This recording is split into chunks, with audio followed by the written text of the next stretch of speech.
Hi everyone, I'm Jerry James Stone, and today's recipe is a wonderful Crockpot masala chai. Here's a couple things that are amazing about this recipe. First off, you do it in a Crockpot, you don't have to think about it, and because it's sitting there and it's simmering for hours, it makes your house smell amazing. So move over Febreze, it's super great. Okay, so to start off, we're gonna add water, and then we're gonna add in our spices. We're gonna be using cardamom pods. So we're gonna add the cardamom pods to our little pestle and mortar, and we're gonna just grind those in a little bit, and then add them to the Crockpot. I'm using whole cinnamon sticks. I don't recommend using any ground spices for this recipe. You're gonna get a whole lot more flavor with the whole spices because this thing's gonna be cooking for hours. Add in some peppercorn, some clove, some fresh ginger, and some star anise.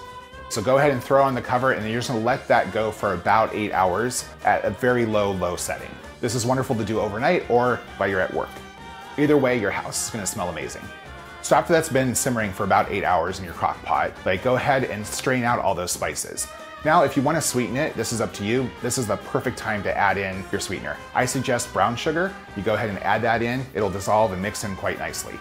Then you want to add in your tea. The reason you're doing the tea at the very last part is because if you let the tea simmer for too long, it's actually going to bring out those bitters and those tannins. So you actually want to put the tea in for whatever the suggested time is. Usually for black tea, it's about 3 to 5 minutes. Then remove the tea bags and you're good to go.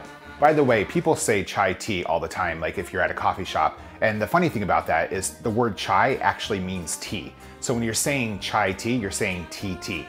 Masala chai is actually the spiced tea. That's what it's originally called. So now that it's finished, you can serve it in multiple ways. I like mine iced. Serve it over some ice, top it off with a little bit of soy milk, and then some freshly grated nutmeg, and you have the perfect chai latte. So there you have it. It's super good, it's tasty, it's full of spices, it makes the house feel and smell wonderful. If you like this video, give me a thumbs up. If this is your first time watching, subscribe, and hey, drop a comment if you want to talk about food. I'll see you guys next time.